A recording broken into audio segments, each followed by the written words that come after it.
Doctor Paul V Mathew, the habit builder. ഓരോ ദിവസവും പുരോഗമിക്കുക എന്നുള്ളതാണ് നമ്മുടെ ലക്ഷ്യം. ചെറിയ ശീലങ്ങളിലൂടെ വലിയ വിജയം കൊയ്യുവാൻ സാധിക്കുക. അതുമായി ബന്ധപ്പെട്ട് അതിന് സഹായിക്കുന്ന പുസ്തകമാണെന്ന് റിവ്യൂ ചെയ്യുന്നത് better than before by Gretchen Rubin. Gretchen റൂബിൻ്റെ പുസ്തകങ്ങൾ പലതും ഞാൻ മുൻപ് റിവ്യൂ ചെയ്തിട്ടുണ്ട്. ഹാപ്പിനെസ് പ്രൊജക്റ്റ് പോലെയുള്ള വളരെ നല്ല ഗുണപ്രദമായ പുസ്തകങ്ങൾ ഞാൻ നിങ്ങൾക്ക് പരിചയപ്പെടുത്തിയിട്ടുണ്ട്.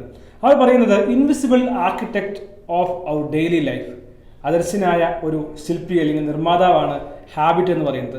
നല്ല ഹാബിറ്റുകളിലൂടെ ജീവിതത്തിൽ മാറ്റം കൊണ്ടുവരുവാൻ സാധിക്കും. What you do every day will help to build a positive and successful life. ഓരോ ദിവസവും നാം ചെയ്യുന്നത് എന്താണോ അതുവഴി കോമ്പൗണ്ട് ചെയ്ത് ബിൽഡ് ചെയ്താണ് നമ്മുടെ ലൈഫിൽ ഒരു മാറ്റമുണ്ടാകുന്നത്, വിജയമുണ്ടാക്കുന്നത്. എപ്പോഴും ഓർത്തിരിക്കുക, നാം പലപ്പോഴും വായിച്ചതും അല്ലെങ്കിൽ ഇവിടെ പരാമർശിച്ചതുമായ കാര്യമാണ്. ധാരാളം ആളുകൾ പുതിയ വർഷം തീരുമാനമെടുക്കും, new year resolution.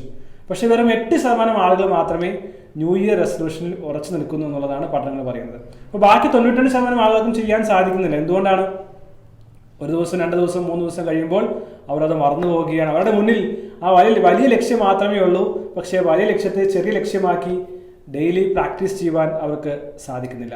What do you do every day? ചിന്തിക്കുക, എൻ്റെ വലിയ ലക്ഷ്യത്തിലേക്ക് എത്തുവാനായിട്ട് ഞാൻ ദിവസവും എന്താണ് ചെയ്യുന്നത് എന്ന് തീരുമാനിക്കുക. ശരിക്കും ഡിസിഷൻ മേക്കിംഗ് ആവശ്യമില്ലാത്ത രീതിയിൽ നമുക്ക് കാര്യങ്ങൾ ചെയ്യാൻ സാധിക്കുമ്പോഴാണ് വിജയിക്കുവാൻ സാധിക്കുന്നത്. ഒരു കാര്യം ചെയ്യാനായിട്ട് കുറേ നേരം ആലോചിക്കേണ്ട അവസ്ഥ വരുന്നുവെങ്കിൽ, അല്ലെങ്കിൽ ടെൻഷൻ അടിക്കേണ്ടി വരുന്നുവെങ്കിൽ, സ്ട്രെസ്ഫുൾ ആകേണ്ടി വരുന്നുവെങ്കിൽ നാം ഡിസിഷൻ എടുക്കുവാനായി അധികം സമയം ചെലവഴിക്കുകയും അത് നമുക്ക് ഒരു ബുദ്ധിമുട്ടായി മാറുകയും ചെയ്യും. അപ്പോൾ സെൽഫ് കൺട്രോൾ ഇല്ലാത്തൊരവസ്ഥ. സെൽഫ് കൺട്രോൾ ഉണ്ടെങ്കിൽ തീർച്ചയായും ഡിസിഷൻ എടുക്കേണ്ട ആവശ്യമില്ല, ഓട്ടോമാറ്റിക്കലി സംഭവിക്കും. അതാണ് ഹാബിറ്റ് എന്ന് പറയുന്നത്. ഇതിനു മുമ്പ് ചെയ്ത പുസ്തകത്തിൽ ഞാൻ പറയുകയുണ്ടായി, സെൽഫ് കൺട്രോൾ എന്ന് പറയുന്നതാണ് ഗ്രേറ്റസ്റ്റ് സീക്രട്ട് ഫോർ സക്സസ് എന്ന് പറയുന്നത്. അപ്പോൾ ഒരു ഡിസിഷൻ പ്രത്യേകിച്ച് എടുക്കാതെ തന്നെ നമുക്ക് കാര്യങ്ങൾ ചെയ്യാൻ സാധിക്കുന്നതാണ് യഥാർത്ഥത്തിൽ ഹാബിറ്റ് എന്ന് ഓർത്തിരിക്കുക. അപ്പോൾ പലപ്പോഴും നാം ഒരു കാര്യം ചെയ്യാനായിട്ട്, ഡിസിഷൻ എടുക്കാനായിട്ട് അല്ലെങ്കിൽ തീരുമാനമെടുക്കാനായിട്ട് ഒത്തിരി ആലോചിക്കുകയും ടെൻഷൻ അടിക്കുകയും ആങ്സൈറ്റി ഉണ്ടാക്കുകയും വറി ചെയ്യുകയും ചെയ്യാറുണ്ട്. യഥാർത്ഥത്തിൽ വറി എന്ന് പറയുന്നത് നമ്മുടെ ശരീരത്തിന് ഇമ്മ്യൂണിറ്റി ഇല്ലാതാക്കുന്ന ഒരു ടോക്സിക് ആയിട്ടുള്ള കാര്യമാണ്. വെറുതെ വറി ചെയ്തുകൊണ്ടിരിക്കുക, വെറുതെ വിഷമിച്ചുകൊണ്ടിരിക്കുക, വെറുതെ ആലോചിച്ചുകൊണ്ടിരിക്കുക. അങ്ങനെ തുടർച്ചയായി ചിന്തിക്കുമ്പോൾ, വറി ചെയ്യുമ്പോൾ നമ്മുടെ ഹാബിറ്റ് വറീസമായി മാറുന്നു, നമ്മുടെ ഇമ്മ്യൂണിറ്റി കുറയുന്നു, പെർഫോമൻസ് കുറയുന്നു. നാം അടിക്കടി ദിവസവും താഴേക്ക് പോവുകയാണ്. 1% ബെറ്റർ എന്നതിന് പകരം 1% വേഴ്സ്റ്റ് എന്ന അവസ്ഥയിലേക്ക് അല്ലെങ്കിൽ നെഗറ്റീവായിട്ടുള്ള അവസ്ഥയിലേക്ക് പോവുകയാണ്.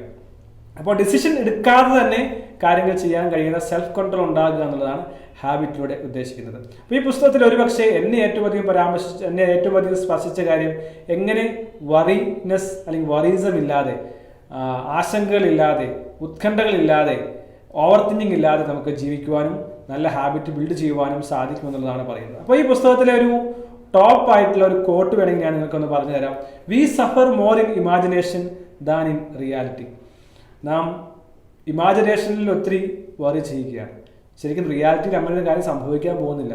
പരീക്ഷയ്ക്ക് തോൽക്കുമെന്നോ, ആക്സിഡന്റ് ഉണ്ടാകുമെന്നോ, ജോലി നഷ്ടപ്പെടുമെന്നോ, കടം വരുമെന്നോ എല്ലാം നാം ഇമാജിനറിയായി ചിന്തിക്കുകയാണ്. യഥാർത്ഥത്തിൽ അത് സംഭവിക്കാൻ പോകുന്നില്ല.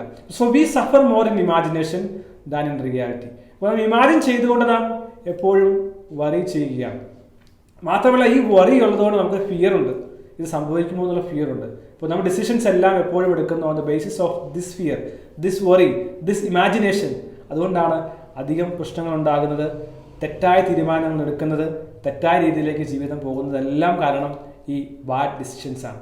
അപ്പോൾ ഈ വറി, അതിലൂടെ ഉണ്ടാകുന്ന ടെൻഷൻ, അതിലൂടെ ഉണ്ടാകുന്ന ഇമാജിനേഷൻ, ഉണ്ടാകുന്ന ഫിയർ, അതിലൂടെ തെറ്റായ തീരുമാനം, ഇതെല്ലാം നമ്മെ വളരെയധികം നെഗറ്റീവായി ജീവിതത്തിൽ സ്വാധീനിക്കാനിടയുണ്ട്. അപ്പോൾ ഈ പുസ്തകത്തിൽ ഏകദേശം 4-5 കാര്യങ്ങൾ പറയുന്നുണ്ട് എങ്ങനെ ഒരു ഓവർ തിങ്കിങ് അല്ലെങ്കിൽ വറീസം മാറ്റുവാൻ സാധിക്കും. അപ്പോൾ അത് നല്ലൊരു ഹാബിറ്റാണ്. ഒരുപക്ഷെ ബെറ്റർ ദാൻ ബിഫോർ എന്ന ആശയം പറയുമ്പോൾ തന്നെ എന്താണ്, ഇന്നലത്തേക്കാൾ നാം മെച്ചപ്പെടുക, 1% ബെറ്റർ ആകുക, ഓരോ ദിവസവും ഇംപ്രൂവ് ചെയ്യുക. അപ്പോൾ അതിന് എങ്ങനെ സാധിക്കുമെന്നത് 4 കാര്യങ്ങൾ ഞാൻ ഓർപ്പിക്കാൻ ആഗ്രഹിക്കുകയാണ്. അപ്പോൾ ഗ്രച്ചൻ റൂബിൻ പറയുന്നത് set A worry time, schedule A worry time. അപ്പോൾ നമുക്ക് ഒത്തിരി വറീസ് ഉണ്ടാകാറുണ്ട്, ഒത്തിരി ആശങ്കകൾ ഉണ്ടാകാറുണ്ട്. അപ്പോൾ അവർ പറയുന്നത്, നിങ്ങളൊരു ബുക്കിലോ പേപ്പറിലോ ഒരു വറി വരുമ്പോൾ അത് എഴുതി വയ്ക്കുക, ആശങ്ക വരുമ്പോൾ അത് എഴുതി വയ്ക്കുക. അങ്ങനെ എഴുതിയ ശേഷം ആഴ്ചയിൽ ഒരിക്കൽ ഒരു അരമണിക്കൂറോ 1 മണിക്കൂറോ ഒരു വറി ടൈമായിട്ട് സ്കെഡ്യൂൾ ചെയ്യുക. ആ സമയത്ത് നമ്മുടെ എന്താണ് പ്രശ്നമെന്ന് അനലൈസ് ചെയ്യുക, കരയണമെങ്കിൽ കരയുക, ഷൗട്ട് ചെയ്യണമെങ്കിൽ ഷൗട്ട് ചെയ്യുക, കൂട്ടുകാരോട് വിളിച്ച് ചോദിക്കണമെങ്കിൽ വിളിച്ച് ചോദിക്കുക, അത് അനലൈസ് ചെയ്ത് സോൾവ് ചെയ്യേണ്ടതാണെങ്കിൽ സോൾവ് ചെയ്യുക, പുറത്ത് കളയേണ്ടതാണെങ്കിൽ പുറത്ത് കളയുക. അങ്ങനെ ഒരു വറി ടൈം വെക്കുകയാണെങ്കിൽ തീർച്ചയായും നമുക്ക് ഒരു വലിയ മാറ്റം കൊണ്ടുവരുവാൻ സാധിക്കുമെന്ന് ഈ പുസ്തകം പറയുകയാണ്. ഞാൻ പറഞ്ഞു നോട്ട് ചെയ്യുക, ഒപ്പം തന്നെ വറി ടൈം വെച്ച് അത് ക്ലിയർ ചെയ്യുക. മൂന്നാമതായി set A time for distraction. ഇപ്പോൾ ഞാൻ ഒരു ജോലി ചെയ്തുകൊണ്ടിരിക്കുകയാണ്, ഒരു പുസ്തകം വായിച്ചുകൊണ്ടിരിക്കുകയാണ്, അല്ലെങ്കിൽ ഒരു തിസിസ് എഴുതിക്കൊണ്ടിരിക്കുകയാണ്, ഒരു ബുക്ക് എഴുതിക്കൊണ്ടിരിക്കുകയാണ്. അതിനിടയിൽ ഡിസ്ട്രാക്ഷൻ വരികയാണ്, ഒരു മൊബൈൽ എടുക്കാൻ തോന്നുന്നു, അല്ലെങ്കിൽ സോഷ്യൽ മീഡിയ നോക്കുവാൻ നമുക്ക് തോന്നുന്നു. അങ്ങനെയാണ് നിങ്ങൾ ചെയ്യേണ്ടത്. Set A time for distraction. പറയുക 10, 15 അല്ലെങ്കിൽ 20 മിനിറ്റ്. ആ സമയം ഞാൻ ഈ ഡിസ്ട്രാക്ഷന് വേണ്ടി മാറ്റിവെക്കുകയാണ്. ആ കൃത്യസമയത്ത് ആ ഡിസ്ട്രാക്ഷൻ അവസാനിപ്പിച്ച് തിരിച്ച് ഞാൻ ബാക്കിലേക്ക് വന്ന് ആ ജോലി കണ്ടിന്യൂ ചെയ്യും. അങ്ങനെ set A time for distraction or worry എന്നുള്ള ആശയവും നല്ലതായി തോന്നി. ഇതിൽ ഏറ്റവും ബെസ്റ്റ് ആയിട്ടുള്ള ആശയമായിട്ട് എനിക്ക് തോന്നിയത് സ്റ്റെയർ ഓർ റൈറ്റ് എന്നുള്ള ആശയമാണ്. Stair or right. ഇപ്പോൾ നാം ഒരു കാര്യം ചെയ്തുകൊണ്ടിരിക്കുകയാണ്, അപ്പോൾ നമുക്ക് ഡിസ്ട്രാക്ഷൻ വരുന്നു. ഒരു ലൈബ്രറി പുസ്തകം വായിച്ചുകൊണ്ടിരിക്കുകയാണ്, അപ്പോൾ ഡിസ്ട്രാക്ഷൻ വരികയാണ്. അപ്പോൾ അവർ പറയുന്നത് ഒന്നുകിൽ നിങ്ങൾ ആ സമയത്ത് ഒന്നും ചെയ്യാതിരിക്കുക. ഇപ്പോൾ പുസ്തകം വായിച്ചുകൊണ്ടിരുന്നപ്പോൾ നിങ്ങൾക്ക് ഡിസ്ട്രാക്ഷൻ ഉണ്ടായി, വറി ഉണ്ടായെങ്കിൽ നിങ്ങൾ എന്ത് ചെയ്യണം? നിങ്ങൾ ആ ലൈബ്രറിയിൽ അവിടെ തന്നെ ഇരിക്കുക, വേറെ ഒന്നും ചെയ്യാതിരിക്കുക. നിങ്ങളുടെ സ്കെഡ്യൂളിലുള്ള ആ കാര്യം അല്ലാതെ വേറെ ഒന്നും ചെയ്യാതിരിക്കുക. Stair or right. എഴുതിക്കൊണ്ടിരിക്കുകയാണെങ്കിൽ ഒന്നെങ്കിൽ എഴുതുക, അതല്ലെങ്കിൽ എഴുതുന്ന ബുക്കിലേക്ക് മാത്രം നോക്കിയിരിക്കുക. അങ്ങനെ ചെയ്താൽ തീർച്ചയായിട്ടും നമുക്ക് ആ ഒരു ഇൻസ്റ്റിങ്ക്റ്റിനെ, പ്രോംപ്റ്റിനെ ഒഴിവാക്കാനും നാം ചെയ്തുകൊണ്ടിരിക്കുന്ന കാര്യം ചെയ്യുവാനായിട്ട് നമുക്ക് സാധിക്കുമെന്നുള്ളതാണ് ഈ പുസ്തകത്തിൽ പറയുന്നത്. തീർച്ചയായും നല്ലൊരു പുസ്തകമാണ്. ഇതിനകത്ത് വളരെ വിശദമായി പരാമർശിക്കുന്ന കാര്യമാണ് വെച്ചാൽ ടെൻഡൻസികൾ. നമ്മുടെ ടെൻഡൻസീസാണ് നമുക്ക് വറീസം ഉണ്ടാക്കുന്നത്, പ്രോക്രാസ്റ്റിനേഷൻ ഉണ്ടാക്കുന്നത്, നമ്മുടെ ലൈഫിനെ പരാജയത്തിലേക്ക് നയിക്കുന്നത്. അപ്പോൾ അപ്ഹോൾഡേഴ്സ്, ക്വസ്റ്റ്യനേഴ്സ്, റിബൽസ്, ഒബ്ലിഗേഴ്സ്, ഇങ്ങനെ കുറേ തരം ആളുകളെ കുറിച്ച് പറയുന്നുണ്ട്. അപ്പോൾ നാം ആരാണെന്ന് മനസ്സിലാക്കുന്നതിലൂടെ നമുക്ക് ജീവിതത്തിൽ മാറ്റുവാൻ സാധിക്കും. ഒരു കാര്യം നിങ്ങൾ ആലോചിച്ച് നോക്കുക, വെറുതെ ഇരുന്ന് വറി ചെയ്യുന്നു, ആങ്സൈറ്റി ഉണ്ടാകുന്നു, അതുകൊണ്ട് നമ്മൾ സമയം കളയുന്നു, പ്രൊഡക്ടിവിറ്റി ഇല്ലാതെയാകുന്നു, വിജയിക്കാൻ സാധിക്കാതെ വരുന്നു. എന്നാൽ ഈ നല്ലൊരു ഹാബിറ്റിലൂടെ നമുക്ക് ആങ്സൈറ്റി ഒഴിവാക്കി, ഓവർതിങ്കിങ് ഒഴിവാക്കി നല്ല പ്രൊഡക്ടിവിറ്റി കൊണ്ടുവരുവാൻ സാധിക്കുകയാണെങ്കിൽ എന്ത് വിജയമായിരിക്കും അല്ലേ?